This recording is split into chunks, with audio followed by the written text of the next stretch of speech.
Namaste and welcome to another session on Cosmic Torch. In this session, I'm going to throw a little light on some important points with respect to important dates in this month. You must have heard about the transit of Saturn into Pisces, which occurred recently on 29th of March. And currently, you have Saturn, Rahu, Venus, Mercury retrograde, along with Sun in Pisces. Now, as you can see, all these planets are conjunct with Saturn and at the same time combust with Sun.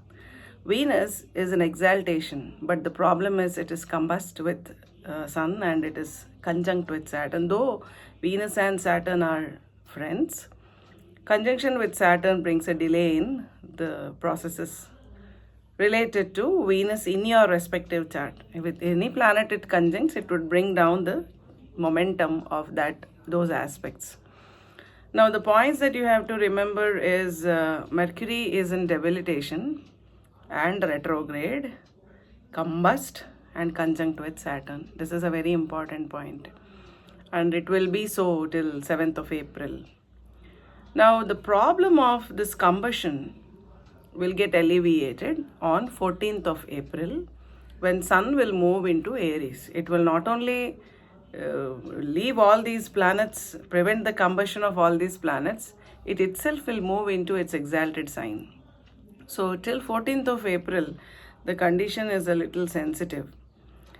All those people who are in a high position, who are the managing directors or the CEOs or whoever in the hierarchy are at a high position, their positions will shake. Already they must have experienced. So all those who are at a very good position in the hierarchy and are suffering the shake in the positions, you must chant Aditya Hridayam, and if you don't have so much time to chant the entire stotram, you can just chant Om Grini Suryaya Namaha. This will help you gain your image in the society. Everybody will respect you and your image will not be tarnished. Now, Saturn being conjunct with all these planets, for Saturn the remedy is Hanuman Chalisa, and in addition to that, you can also chant the Shani mantra, Om Pram Prim Pram Sah Shanishcharaya Namaha. It's not Shanishwara, it is Shanishchara because it's a slow moving planet. The other important point is with respect to Mercury, I said, aspects related to communication, aspects related to business, aspects related to documentation, all these must be taken care of. And in your respective charts, you should see the significations of these planets. What does Mercury signify? What is its lordship? Where is it placed? With which planet is it conjunct in your natal chart? So the significations of Mercury will all be brought down and they will be weak because Mercury itself is weak, being in debilitation, and it is out of control of its boss. It is retro, so it will not listen to its boss.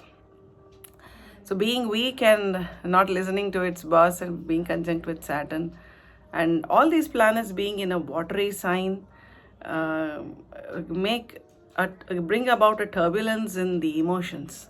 So anything that happens now, any dispute that takes place now, just hold it. Don't take any decisions with regard to relationships or any aspect. You keep things on hold at least till 14th of April.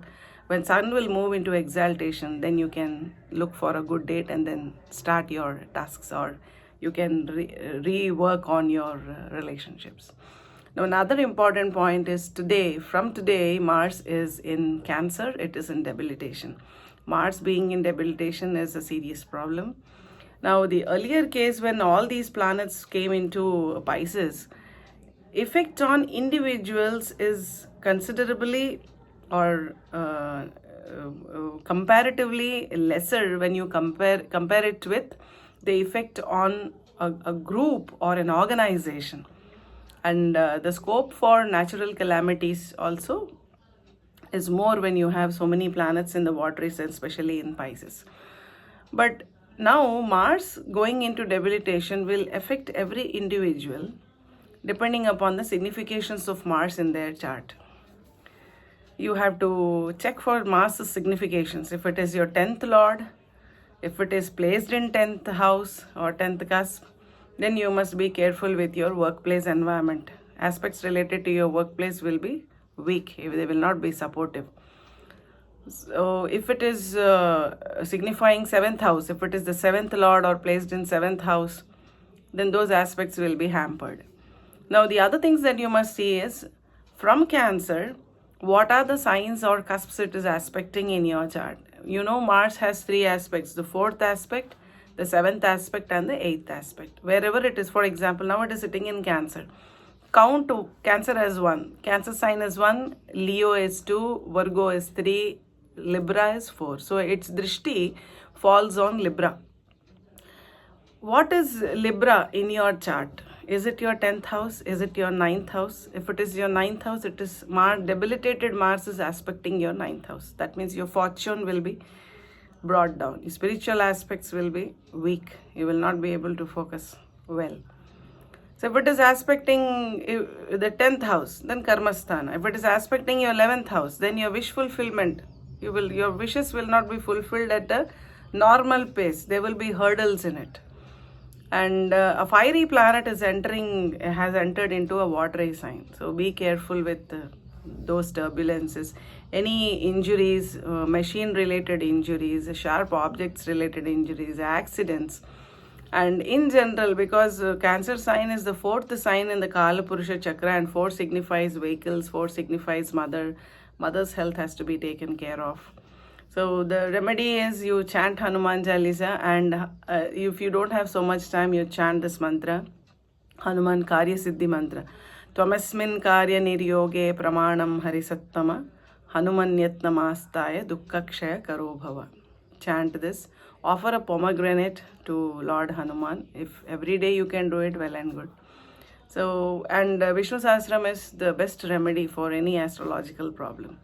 So Mars is in debilitation, be careful. And if you want a specific analysis with respect to your horoscope, do get in touch with me. Thanks for watching.